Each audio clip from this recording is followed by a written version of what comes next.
આવ્યો છે સત્સંગધામ દ્વારા। બીજું કે અહીં 750 750 જેટલી વિદ્યાર્થીનીઓ બાળાઓ અહીં અભ્યાસ કરે છે અને સારા સંસ્કાર લઈને જાય છે।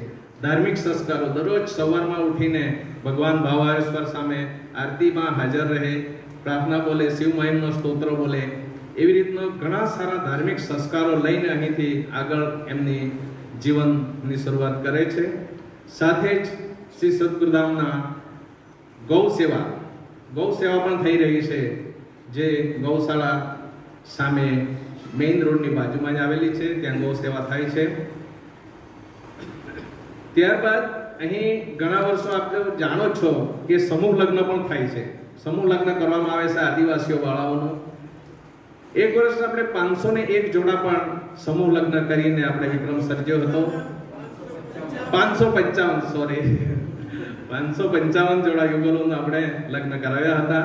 દર વર્ષે અમુક આંકડાથી આપણે લગ્ન કરાવીએ છીએ। ત્યારબાદ અહીં દર વર્ષે 5 મકાનો આદિવાસી વિસ્તારમાં બનાવીને જે ભક્તોને આપવામાં આવે છે, જે જરૂરિયાતમંદ હોય એમને 5 મકાનો દર વર્ષે બનાવીએ છીએ અને એનો પણ કરીએ છીએ। આ મહામારી દરમિયાન અહીંથી સદગુરુધામથી દરેક ગામડે જઈને અનાજનું કીટ વિતરણ કરવામાં આવી છે। આપ સૌ જાણો છો અને ઘણા સહભાગી પણ થયા છે વિતરણ કરવામાં। દરેક ગામમાં જઈને કુટુંબે ઘરે જઈને આ એક અનાજનું વિતરણ કરી આ એક સરાહનીય કાર્ય શ્રી સદગુરુધામ વતી કરવામાં આવ્યું। અને એ બધા કાર્યો સાથે જ આજે એક ખાસ અન્ન ક્ષેત્ર શ્રી ભાવેશ્વર અન્ન ક્ષેત્રનું આજે ઉદ્ઘાટન થઈ ગયું અને આમાં ઉપસ્થિત સર્વ મહેમાનો ખૂબ જ રસ લે। આ શ્રી ભાવેશ્વર અન્ન ક્ષેત્ર શરૂ કરવાની જ્યારથી તૈયારીઓ ચાલી ત્યારે આ વિસ્તારના તમામ ભક્તો સાથે જ બરુમાળના ભક્તો પણ એટલા જ ઉત્સાહપૂર્ણ અહીં કાર્ય કરી રહ્યા છે અને બધાને જ એનો ઉત્સાહ આપણે એમના ચહેરા ઉપર જોઈ શકીએ છીએ। તો આ રીતના સદગુરુધામ ખરેખર ખૂબ જ સરાહનીય કાર્યો કરી રહ્યા છે। તો હવે આપણે મંચ પર બિરાજમાન મહાનુભાવોનું પ્રવચન એમનું ઉદ્બોધન સાંભળીશું। પ્રથમ આપણે માનનીય ધારાસભ્ય શ્રી આપણા વિસ્તારના ધરમપુર તાલુકાના ધારાસભ્ય શ્રી અરવિંદભાઈ સિંહ પટેલ સાહેબને વિનંતી કરીશ કે એઓ પોતાના વાણી દ્વારા ઉદ્બોધન કરે।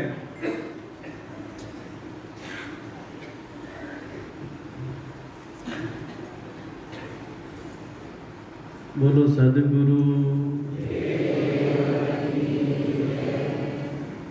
આજે છેલ્લા 10 મહિનાથી આ ભાવેશ્વર ધામ સૂનું હતું અને આજના દિવસે મકર સંક્રાંતિના પવિત્ર દિવસે આજે જે અન્ન ક્ષેત્રનો પ્રારંભ થઈ રહ્યો છે તે પ્રસંગે આપણી વચ્ચે ઉપસ્થિત પરમ પૂજ્ય સ્વામીજી વિદ્યાનંદ સરસ્વતીજી, અમારા વલસાડ જિલ્લા ભારતીય જનતા પાર્ટીના પ્રમુખ શ્રી હેમંતભાઈ કંસારાજી, મારા સાથી ધારાસભ્ય શ્રી જીતુભાઈ ચૌધરી, શિવજી મહારાજજી, ટ્રસ્ટીઓ અને ભાવિક ભક્તજનો, આ બરુમાળ ધામ આજે મારા આંખ સમક્ષ જે શરૂઆત અહીં કુટીર અને જે વખતે જે અહીંયા કાચી કુટીરમાં જે દ્રશ્યો પણ મારી આજે આંખ સમક્ષ ખડા થાય, કેમ કે શરૂઆતથી જ સ્વામીજી સાથે સ્વર્ગસ્થ પૂજ્ય કલ્યાણજી કાકા સાથે આવવાનું થતું અને આજે આટલું વિશાળ વટવૃક્ષ જે આ ધામ બન્યું અને આ ધામથી જે આ વિસ્તારના લોકોની આરોગ્યની, શિક્ષણની અને આધ્યાત્મિક ચિંતા કરીને આ વિસ્તારના લોકોના ઉત્કર્ષ માટે અનેક સેવાકીય પ્રવૃત્તિ થઈ રહી છે। આજે મને ગર્વ થાય છે કે આપણા આદિવાસી વિસ્તારમાં આટલું સરસ સંકુલ આપણા આદિવાસી ભાઈઓ બહેનોને ખૂબ આશીર્વાદરૂપ બન્યું છે અને આવનારા દિવસોમાં આ ધામ ખૂબ આમ વિસ્તરે અને લોકોને ઉપયોગી થાય એવી આજના દિવસે શુભેચ્છા આપું છું. અસ્તુ. જય જય ભાવેશ્વર. ખૂબ ખૂબ આભાર.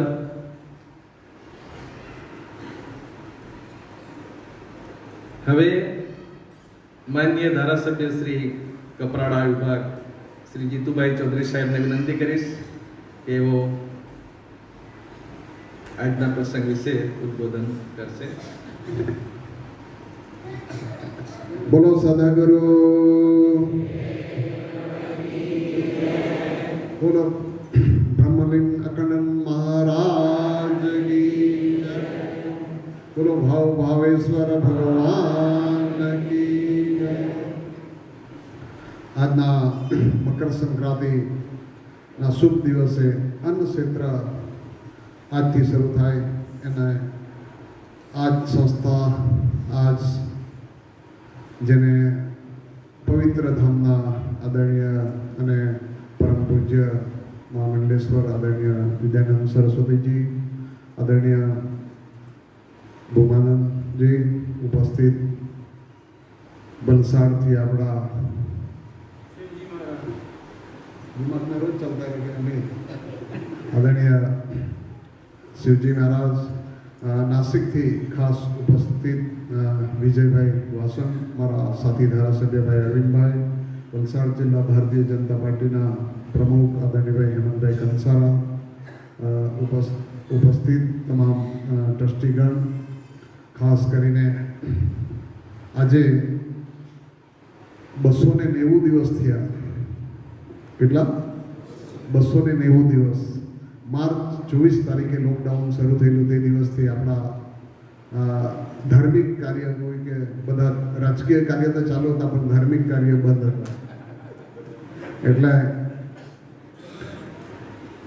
290 દિવસ 24 માર્ચથી આજે 14 જાન્યુઆરી એટલે બરાબર 290 દિવસ થાય છે. ત્યારે 290 દિવસ પછી આપણા કાર્યક્રમ શરૂ થયા. એવા મારા તમામ ધરમપુર, કપરાડા, વાંસદા, પારડી સમગ્ર વિસ્તારના અમારા તમામ ભક્તજનો, ખાસ કરીને આજે અન્ન ક્ષેત્રનું જે સેવાનું કાર્ય શરૂ થઈ રહ્યું છે એ બાબતે, કારણ કે બરુમાળ ગુરુધામ દ્વારા ઘણા બધા અલગ અલગ ક્ષેત્રમાં કાર્ય થઈ રહ્યા છે. સમૂહ લગ્ન હોય, કેળવણી હોય, શિક્ષણનું કાર્ય, તેના સિવાય ગૌશાળા હોય, એવા ઘણા બધા કાર્ય થઈ રહ્યા છે ને કરી રહ્યા છે.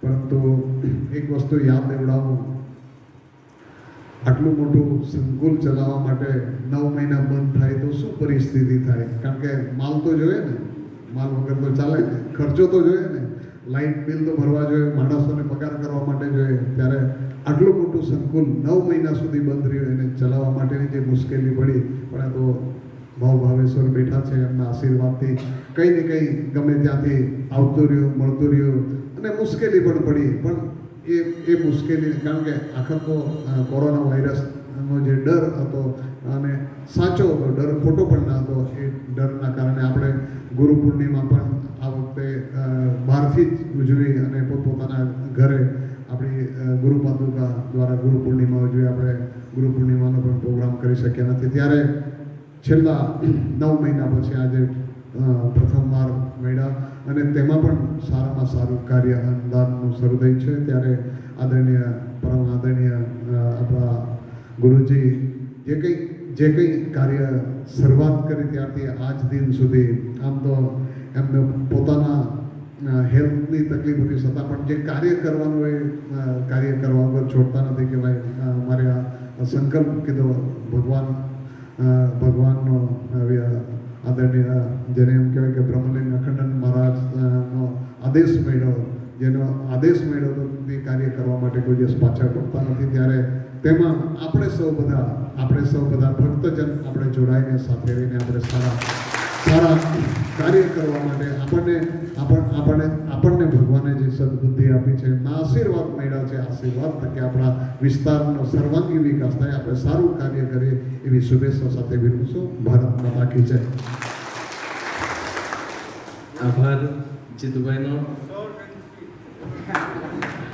ખૂબ સરસ.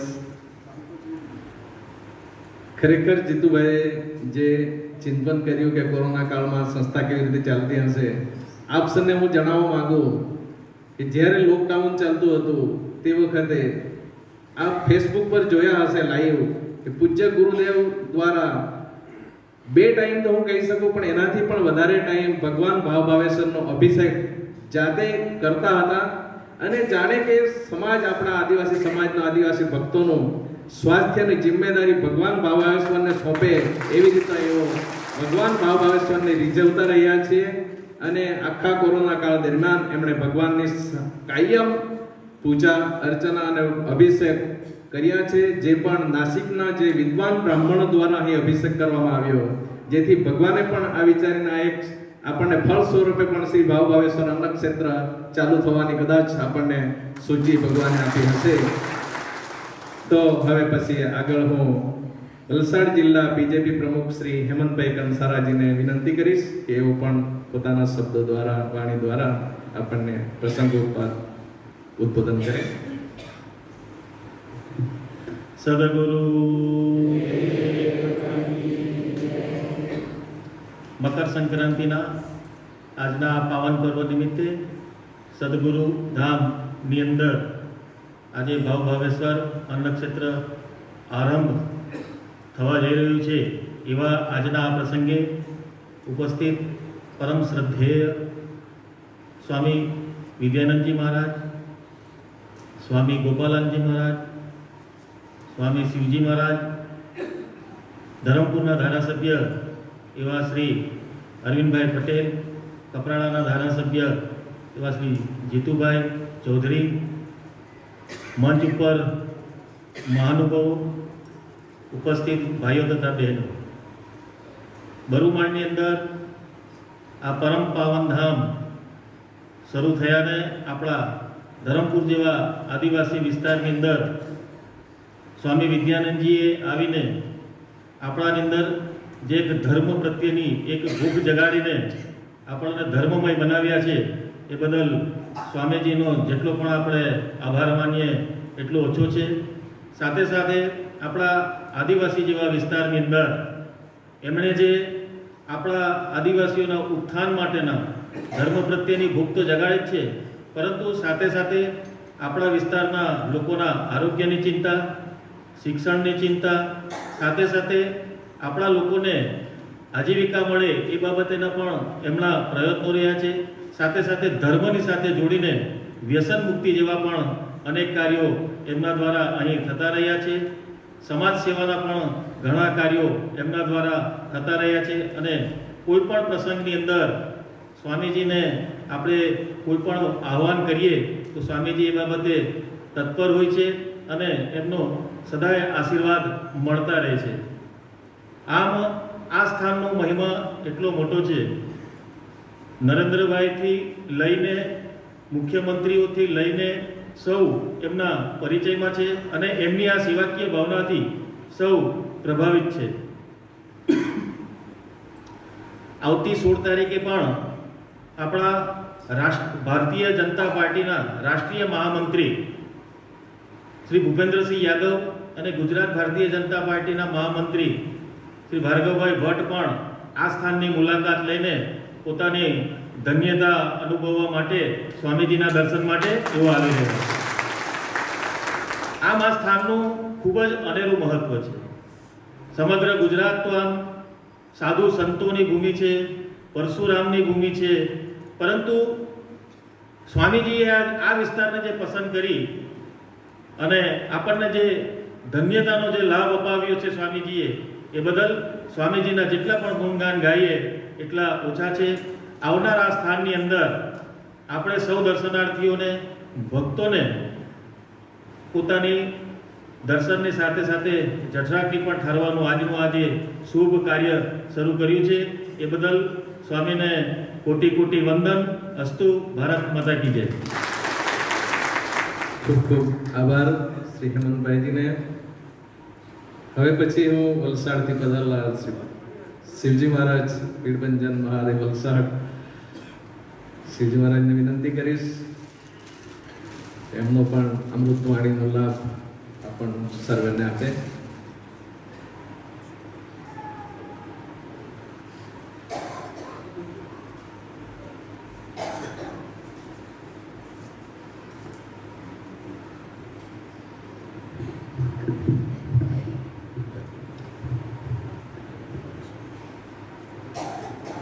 गुरुर्ब्रह्मा गुरुर्विष्णु गुरुर्देवो महेश्वरः गुरुर्साक्षात् परब्रह्म तस्मै श्री गुरुवे नमः.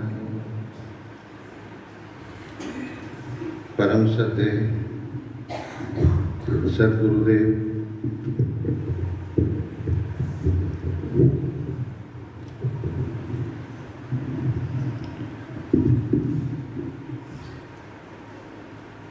पावन श्री चरणों में प्रणाम करते हुए मंच पर उपस्थित धर्मपुर विभागना धारासभ्य श्री अरविंदभाई, कपराड़ा विभागना धारासभ्य श्री जीतूभाई, भारतीय जनता पार्टीना अपना जिलाना अध्यक्ष हेमंतभाई, उपस्थित स्वामी गोपालानंद जी महाराज, नासिक थी पधारेला विजयभाई वासन पंजाबी साहब, महेश भाई कोठारी, मामा श्री परेश भाई, आप जी के पटेल साहेब जे मारी पाछळ छे અને આપણે સૌ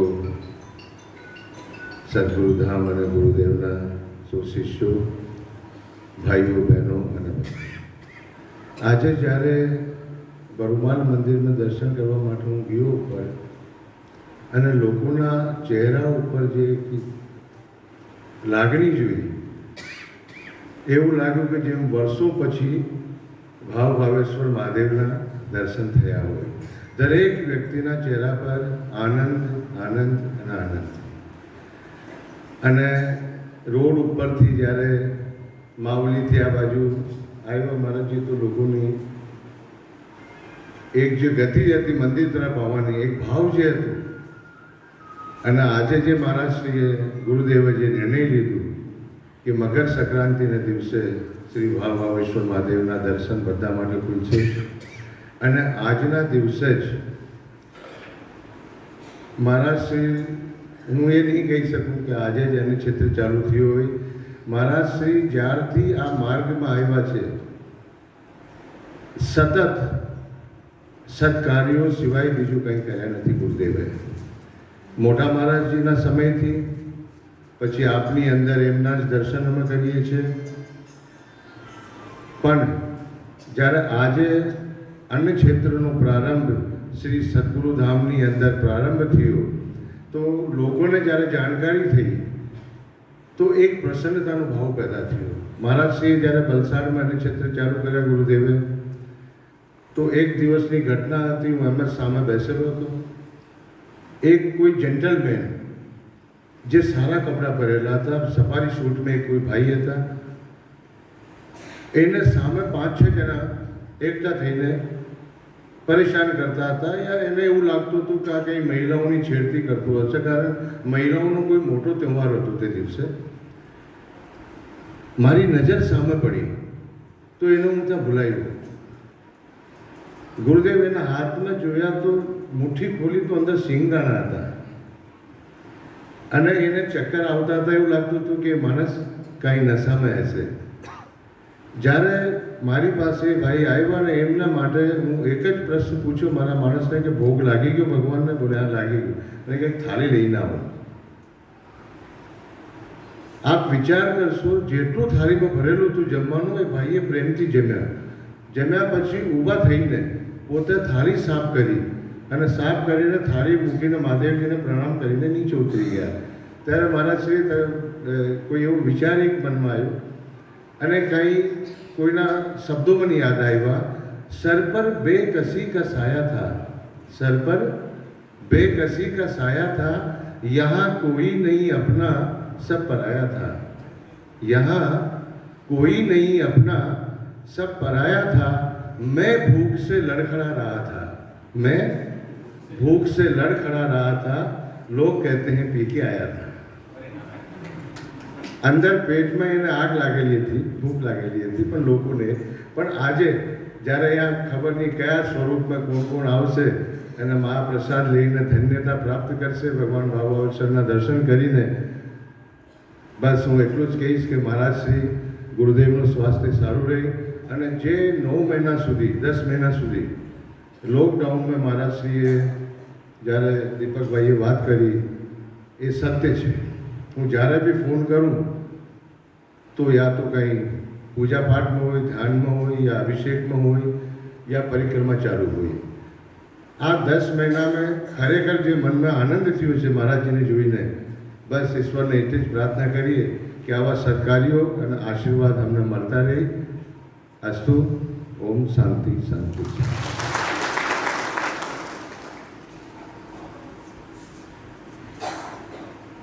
ખૂબ સરસ. પૂજ્ય શિવજી મહારાજને ચરણોમાં વંદન. પૂજ્ય ગુરુદેવને આપણે વિનંતી કરીએ તે પહેલા હું શ્રી ભાવ ભાવેશ્વરના ક્ષેત્રમાં ખરેખર જે સહયોગનો ધોધ વહેવા લાગ્યો છે એનો એક નમૂનો આપને હું બતાવીશ. એક સામાન્ય ગામડું ભેંસદરા ગામના ભક્તોએ એક સરાહનીય કાર્ય કર્યું છે, જેમાં એમણે પોતાની યથાશક્તિ જે કંઈ રાશિ જમા કરાવી છે હું આપની સમક્ષ વાંચી બતાવીશ. આપ સૌને પ્રેરણા મળશે અને આ કાર્ય કેવી રીતે શરૂ થઈ જાય અને ક્યાંથી ક્યાં પહોંચાડે એની આપણે કલ્પના કરી શકો છો આપ. તો પ્રથમ શ્રી ઝીણાભાઈ ભીમજીભાઈ ભેંસદરા 5100 રૂપિયા આપ શ્રી ભાવભાષાના ક્ષેત્રમાં દાન આપે છે. શ્રી દિનેશભાઈ રમણભાઈ 5100 રૂપિયા, શ્રી જયસિંહભાઈ જગનભાઈ 5000, કરશનભાઈ બાબરભાઈ 5010 રૂપિયા, કલ્પનાબેન અર્જુનભાઈ 5101 રૂપિયા, બાબરભાઈ ગુથાભાઈ 1010 રૂપિયા, વનિતાબેન રમણભાઈ 1000 રૂપિયા, યજ્ઞેશભાઈ મંગુભાઈ 1000 રૂપિયા, શંકરભાઈ છગનભાઈ 500 રૂપિયા, સ્વર્ગસ્થ રાનીબેન બાબરભાઈ 650 રૂપિયા, બચુભાઈ જીવલાભાઈ 500 રૂપિયા, અર્જુનભાઈ લલ્લુભાઈ 251, સ્વર્ગસ્થ રમણભાઈ ચતુરભાઈ તરફથી 210, પ્રકાશભાઈ ધીરજભાઈ 200 રૂપિયા, જીવનભાઈ રણછોડભાઈ 200 રૂપિયા, ચિંતુબેન નુરિયાભાઈ 200 રૂપિયા, વિષ્ણુભાઈ નગીનભાઈ 200 રૂપિયા, સાવળિયાભાઈ બાબુભાઈ 200 રૂપિયા, વાયલભાઈ શામજીભાઈ 100 રૂપિયા, રૂપાભાઈ શામજીભાઈ 200 રૂપિયા, છનાભાઈ શુકરભાઈ 200 રૂપિયા, નરેશભાઈ જુલાભાઈ 200 રૂપિયા, રાયલુભાઈ જમસુભાઈ 200 રૂપિયા, ભાઈલુભાઈ મંગળભાઈ 200 રૂપિયા, અર્જુનભાઈ રામજીભાઈ 200 રૂપિયા, રમેશભાઈ કાકડભાઈ 200 રૂપિયા, કૌશિકભાઈ પોટુકભાઈ 100 રૂપિયા, અમૃતભાઈ છગનભાઈ 250, ભાવનાબેન અનિલભાઈ 100 રૂપિયા, દક્ષાબેન સંજુભાઈ 200 રૂપિયા, જયેશભાઈ કાનજીભાઈ 200 રૂપિયા, ઝવેરભાઈ લલ્લુભાઈ 101 રૂપિયા, તુલસીબેન મોહનભાઈ 200 રૂપિયા, રમેશભાઈ લખાભાઈ 200 રૂપિયા, ઉત્તમભાઈ બેંકાભાઈ 151 રૂપિયા, રસિકભાઈ લલ્લુભાઈ 200 રૂપિયા, પ્રતિજ્ઞાબેન ગણેશભાઈ 300 રૂપિયા, છનાભાઈ કાકડભાઈ 200 રૂપિયા, એમ બધા જ સાથે મળીને ટોટલ 35000 રૂપિયા અહીં જમા કરાવ્યા છે પૂજ્ય ગુરુદેવના ચરણોમાં. ખૂબ ખૂબ ધન્યવાદ. ભગવાન ભાવ ભાવેશ્વર એમને ખૂબ જ જીવનમાં ઉન્નતિ કરાવે એવી શુભકામના. સાથે જ શ્રી નવેરા ગામના શ્રી દીપકભાઈ પટેલ જીવીબીના જે સાહેબ છે એમણે પણ સંદેશો મોકલ્યો છે, એ લોકો આવી શક્યા નથી. એવો દર માસે 1 ડબ્બો તેલનો અહીં સુપ્રત કરશે શ્રી ભાવ ભાવેશ્વરના ક્ષેત્રમાં. વિશેષમાં આજના શુભ દિને આજે જે આપણે ચા નાસ્તો કર્યો છે એ આપણા જ પૂજ્ય ગુરુદેવના નજીકના શિષ્ય અને જેમને પોતાની બેન માને છે એવા શ્રીમતી ચંચળબેન તરફથી આજે આપણે આ નાસ્તો અને ચા પાણી કર્યા છે. ખૂબ ખૂબ ધન્યવાદ. તો પૂજ્ય ગુરુદેવના ચરણોમાં પ્રાર્થના કરીએ, એમના આશીર્વચન આપણે લઈએ. महादेव महादेव महादेव महादेव महादेव. ओम पूर्णमद पूर्णमिदं पूर्णात् पूर्णमुदच्यते पूर्णस्य पूर्णमादाय पूर्णमेवावशिष्यते. ओम शांति शांति शांतिः. शिवे भक्तिः शिवे भक्तिः शिवे भक्तिर्भवे भवे. अन्यथा शरणं नास्ति त्वमेव शरणं मम. गुरुर्ब्रह्मा गुरुर्विष्णु गुरुर्देवो महेश्वर. गुरुः साक्षात् परब्रह्म तस्मै श्री गुरवे नमः. शिव शिव शंकर हर हर महादेव.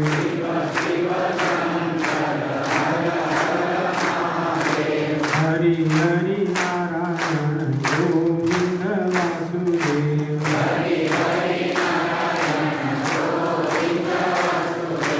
शिव शिव शंकर हर हर महादेव.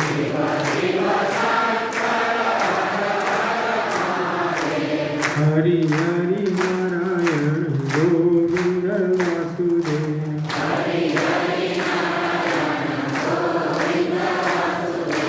हरि हरि नारायण गोविंद वासुदेव.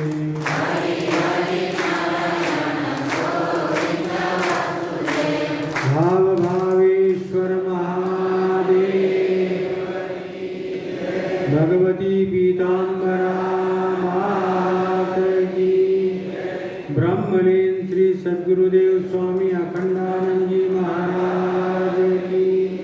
ओम नमः पार्वती पतये.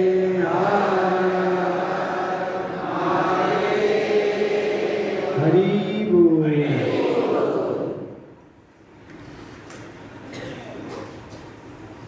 मित्रों, ये कार्यक्रम लाइव कर रहे हैं हमारे विरल भाई, इसलिए सभी हिंदी भाषी प्रांतों में भी जाएगा.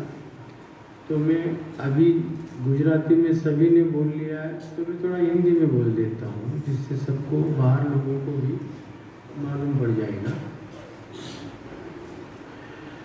परिचय सभी का सभी ने दे दिया है, इसलिए आप सब जानते ही हैं कि सब मंच के ऊपर उपस्थित जो महानुभाव हैं, ये केवल महानुभाव नहीं है, ये आत्मीय लोग हैं. लोगों को निमंत्रण देने के लिए जाना पड़ता है, प्रार्थना करनी पड़ती है, तब वो अपना समय दे पाते हैं. लेकिन यहाँ इतनी आत्मीयता है, खाली फोन किया हम आ भी जाइए. और जीतू भाई के ऊपर तो इतना अधिकार है कि बचपन से ही ये तो आते हैं, प्रणाम करते हैं, तो मजाक भी कर लेते हैं, और मैं तो ठोक भी देता हूँ. आज से नहीं, वर्षों से हमारा ये भाव है और संबंध है. रहे अरविंद भाई, इनको तो मैं कह सकता हूँ उंगली पकड़ के भी चले हैं. कल्याण जी काका के साथ आते थे, बहुत छोटे थे, और मेरे सामने देखते ही देखते भगवान ने आज उन्हें यहाँ तक पहुँचा दिया. मैं भगवान भावेश्वर से यही प्रार्थना करता हूँ, इसी तरह से सतत उन्नति. और एक बात याद रखना, मेरे किसी भी आदिवासी भक्त की उन्नति होती है तो मेरा खून बढ़ जाता है. मुझे बहुत अच्छा लगता है, मुझे आनंद का अनुभव होता है. कंसारा जी के साथ में एक ही बार मुलाकात हुई थी हेलीपैड पे, याद है ना? नरेंद्र भाई आए थे, तब हम गए थे स्वागत करने के लिए. तब ये चाय पानी और फल फ्रूट्स की व्यवस्था और गुलदस्ता इसकी व्यवस्था कर रहे थे. इनके बड़े भाई ना देश भाई, उनके साथ फिर भी मेरा संबंध रहा थोड़ा, लेकिन इन्होंने भी हमारे शब्द का मान रखा और यहाँ पधारे. मैं इन सभी को खूब खूब धन्यवाद और आशीर्वाद देता हूँ। बाकी के जितने भी लोग बैठे हुए हैं मंच के ऊपर, ये सभी अपने स्वकीय हैं, आत्मीय हैं, कोई पराया है ही नहीं। और तुम सामने जितने बैठे हो उनको तो मैं पराया बोल ही नहीं सकता हूँ, क्योंकि हूँ तुम्हारे कारण और तुम्हारे लिए। बस इतना ही कहना चाहूँगा मित्रों, 20 वर्ष पूर्व का संकल्प आज पूरा होने जा रहा है। जिस दिन भगवान भाव भावेश्वर की प्राण प्रतिष्ठा हुई थी, उसी समय से मेरा मन था, और मेरा एक लड़का था अश्विन मेहता, उसकी भी यही इच्छा थी। वो भी यही कहता था अपने को राम रोटी रखना है, भाव भावेश्वर के नाम पर अन्न क्षेत्र चलाना है। लेकिन उस समय के गोयनका, कृष्ण मुरारी गोयनका, जिन्होंने लक्ष्य चंडी करवाई थी अपनी बम्बई में, वो जुड़े थे। उनका बहुत बड़ा सहयोग भी था। उन्होंने यहाँ की परिस्थितियाँ देखी तो मुझे कहने लगे, स्वामी जी आपको इस संस्था को चलाने के लिए कुछ न कुछ कमर्शलाइज होना पड़ेगा।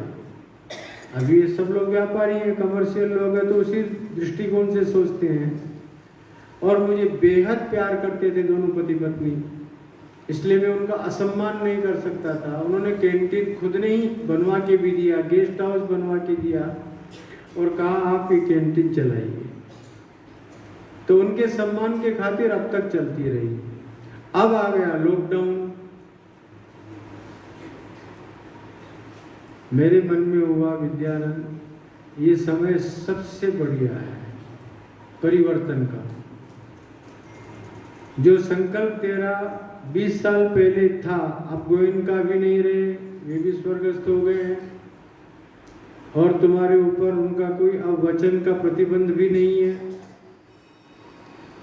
और तुम सोचो इस बात को।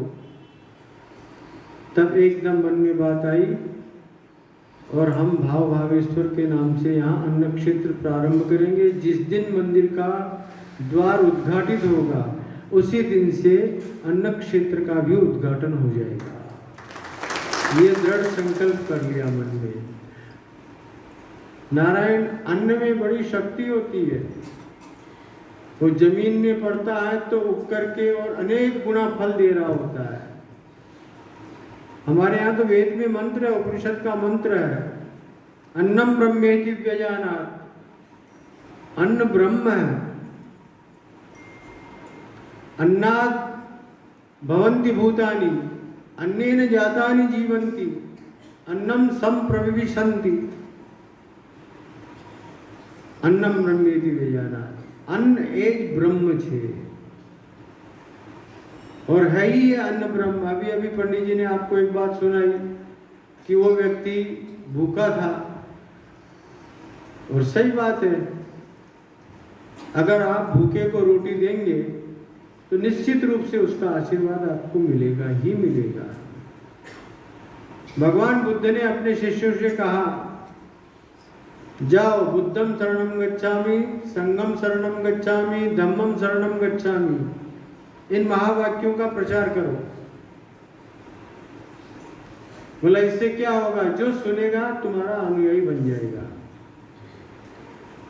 अब सौत्रांतिक नाम का जो शिष्य था वो गया और दौड़ता हुआ एक आदमी जब जा रहा था उसके सामने खड़ा हो गया और उससे कहा, भाई बोल बुद्धम शरणम गच्छामि, संगम शरणम गच्छामि, धम्मम शरणम गच्छामि। तो उसका मुंह देखता है ऐसा, क्या बोल रहे हो तुम? कुछ पल्ले नहीं पड़ा।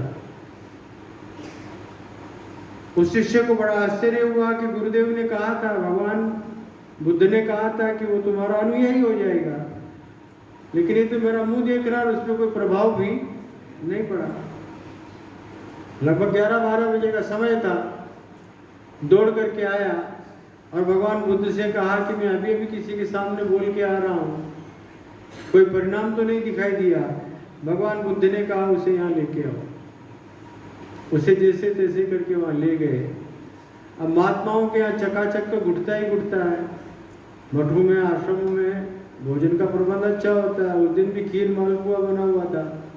भगवान बुद्ध ने कहा अपने शिष्य से, जाओ खीर मालपुआ लेके आओ। उसको बैठाया, बोला भाई बड़ी दूर से आ रहे हो, थक गए हो, प्यास भी लगी होगी, भूख भी लगी होगी, वो थाली रख दिया सामने और बोला खाओ।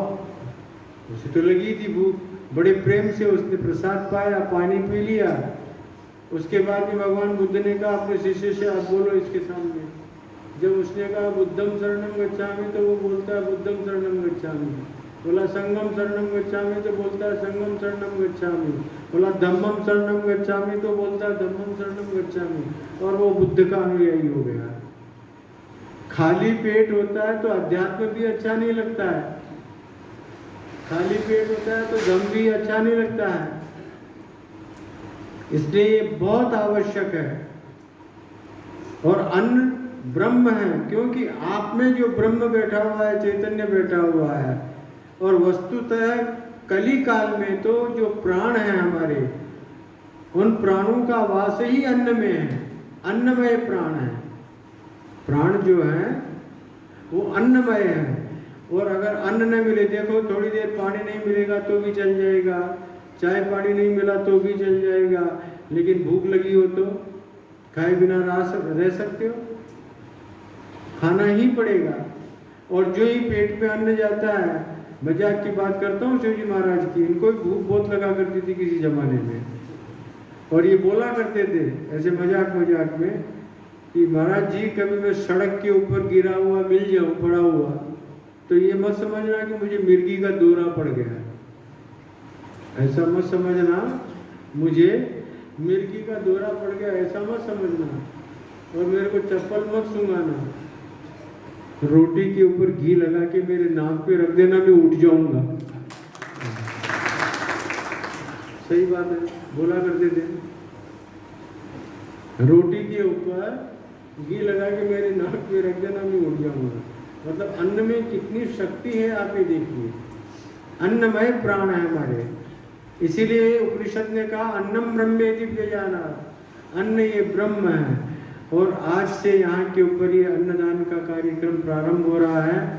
और इसमें सबसे बड़ी एक प्रसन्नता की बात आपको ये कहना चाहूँगा, जब मैंने ये घोषणा किया और चर्चा शुरू किया तो मेरी बहन चंचल, उसने मुझे कहा कि मैं भरत, तो देखिए मैं तो भाई हूँ धर्म से, मेरा संबंध उसका अध्यात्म और धर्म का, लेकिन उसके जो ब्लड रिलेशन वाले भाई हैं उन्होंने मैसेज भेजा है कि वो आपके दर्शन करने के लिए आना चाहते हैं। तो उन्होंने कहा ठीक है, बोलना कब आएंगे। मैं जा रहा था योगा करने के लिए, शाम का टाइम था, फोन आया कि ये लोग मिलने आना चाहते हैं, आप आइए ऑफिस में। मैंने कहा ठीक है मैं आता हूँ। मैं गया और भरत भाई, शंकर भाई, ये सब आए, पता नहीं आज आए कि नहीं, ये आने वाले तो थे। तो कहने लगे हमें बहुत खुशी हुई है कि आप यहाँ अन्न क्षेत्र का प्रारंभ कर रहे हैं। पहले दिन के अन्न क्षेत्र में 10 मण चोखा हमारी ओर से आप स्वीकार कीजिए। मैंने उनसे कहा कि देख भाई, अपनी बहन ने, हाँ उसने एक बात और बोली, मुझे बहुत अच्छा लगा, याद रही उसको। बहुत वर्षों पहले की बात है, बहन के घर हम भाई दूज का भोजन करने जाते थे। उस समय गुलाब भाई भी वहाँ के ऊपर आया करते थे। तो गुलाब भाई ने खड़े होकर के कहा कि आज चंचल के 5 भाई यहाँ पर आए हैं भाई दूज करने के लिए। तो भरत उठ के खड़ा हो गया, नहीं गुलाब मामा તમે ખોટું બોલો છો, 5 नहीं, हमें 6 भाई थे, महाराज पर हमारा भाई। भरत नहीं होगा, खड़े होकर के कहा। तो कल वो मुझे बोलता है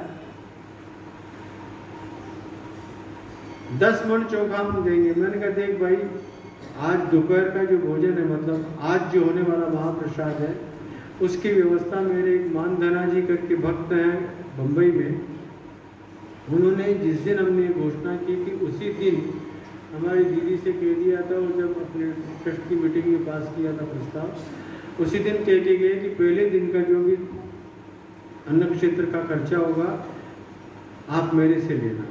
इसलिए वो तो उसमें हो गया है। तो बोले काई वांधो नहीं, ये 10 मण चोखा तो आगे भी तो चलेगा ना, अन्न क्षेत्र तो बन गए तो अनवरत चलेगा, अब हमेशा के लिए चलने वाला है, बोला उसमें वापरना। फिर मुझसे कहता है, हूँ तमने मारा गेरे बोलावा मांगू छू, आप मेरे घर पधारिएगा, पधराम नहीं करूँगा। और जिस दिन मैं पदरामनी करूंगा इस अन्न क्षेत्र के लिए आपके हाथ में 1,11,111 रुपए का चेक।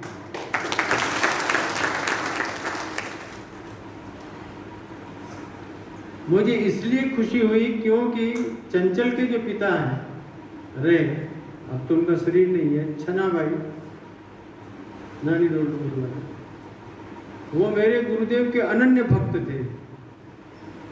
मैं तो 14, 15, 16 साल का रहा होगा तब इनके घर जाया करता था गुरुदेव के साथ, और वो बहुत सेवा करते थे मेरे गुरु जी की।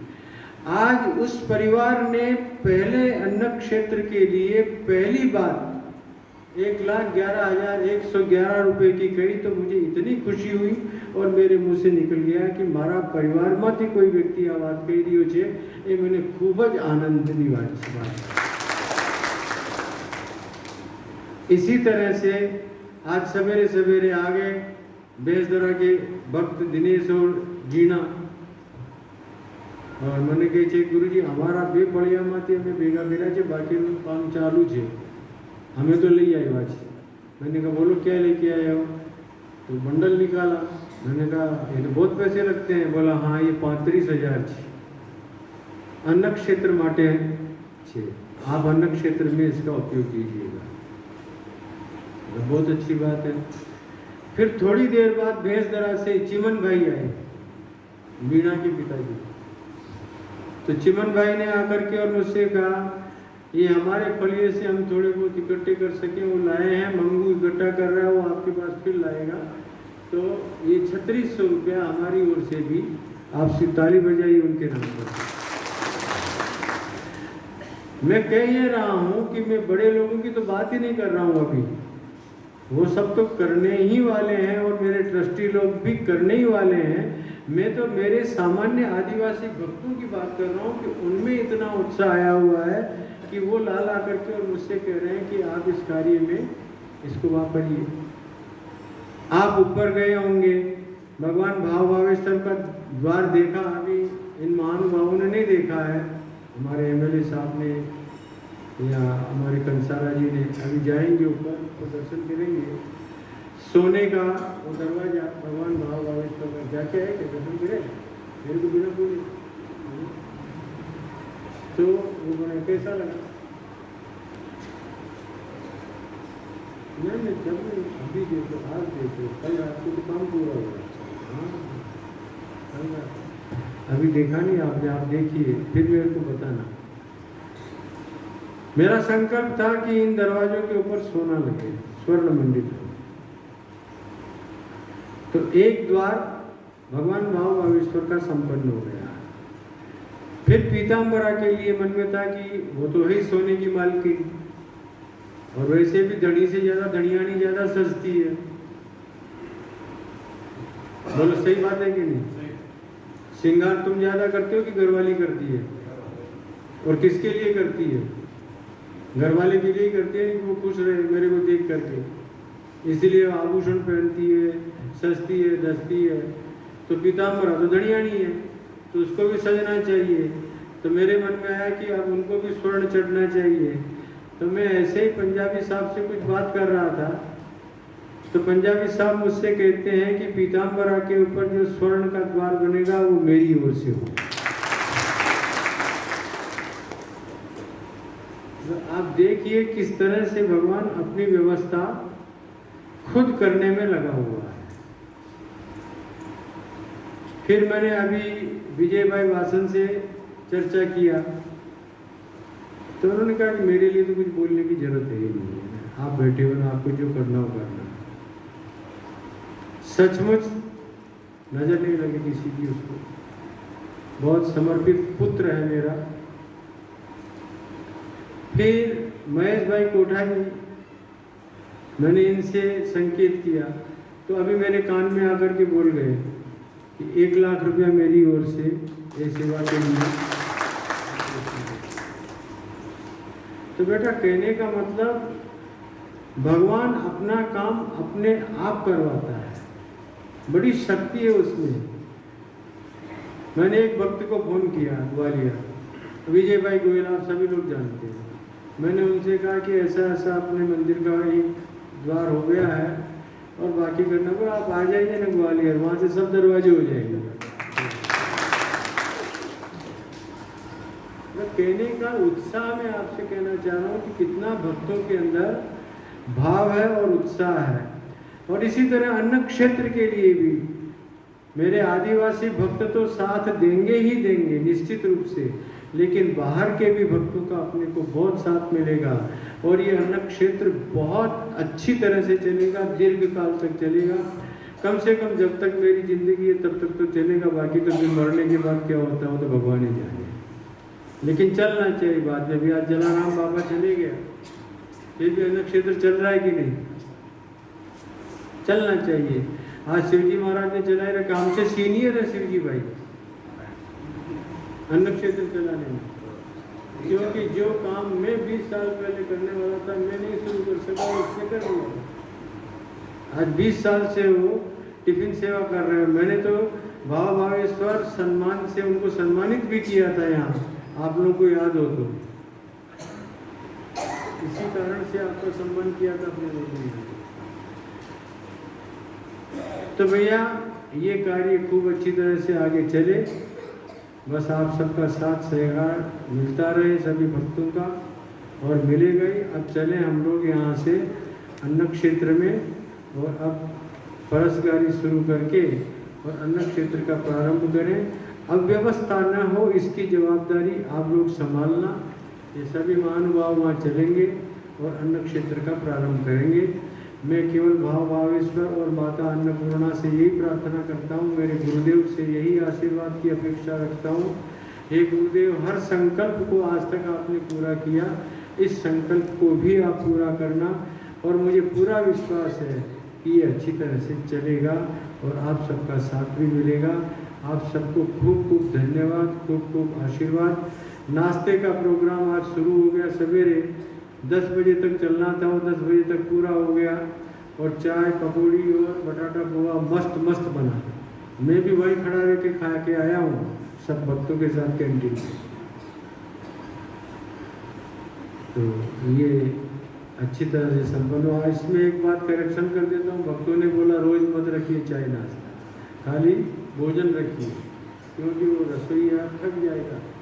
सवेरे वो बनाए, दोपहर में फिर वो बनाए, तो उसको भारी पड़ेगा। लेकिन अभी मैं इस बारे में कुछ नहीं बोलता हूँ।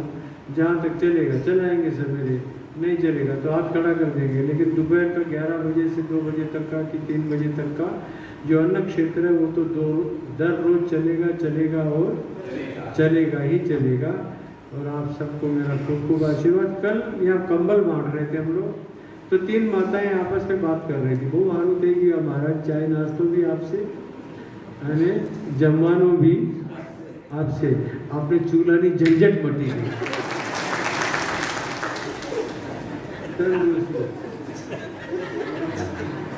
खबर नहीं आमा बेहेली भी हो तो मैंने તમે તો મેં કીધું કાંઈ વાંધો नहीं, जरूर આવવાનું। तो इस तरह से कार्य आज प्रारंभ हुआ। मैं सभी को खूब हाँ, दूसरी बात और बोलना भूल गया। शंकर भाई जो है हमारे बहुत ही अनन्य शिष्य हैं, बहुत प्यार करते हैं, बचपन से मेरे से जुड़े हुए हैं। अभी मीटिंग के अंदर ही बोलने लगे, मैं निवृत्त हो गया हूँ, वीडियो थी, मैं निवृत्त हो गया हूँ। मेरी पहली जो पगार आएगी वो आकर के और अन्न क्षेत्र में मैं आपको दूंगा। और उनकी पहली पगार आ गई और आज मेरे को खबर और देकर के भी चले गए। तो इसलिए उनको भी खूब खूब धन्यवाद और आशीर्वाद। और एक व्यक्ति को मुझे देके गया, प्रजापति रमेश भाई प्रजापति। हाँ, वो भी 21,000 रुपया मुझे बोल के गए। नहीं, और आज कोई मुझे एक देके गया। मेरी अब बुढ़ापा आ गया, थोड़ी मेमोरी कमजोर हुई है, आएगा याद तो फिर बता दूंगा। तो इस तरह से सभी लोगों ने खूब अच्छा साथ दिया है और भगवान भाव और ईश्वर की कृपा से खूब अच्छा चलेगा। आप सबका साथ सहकार्य हमेशा मिलता रहे, इसी अपेक्षा के साथ आशीर्वाद। ओम पूर्णमद पूर्णमिदं पूर्णात् पूर्णमुदच्यते पूर्णस्य पूर्णमादाय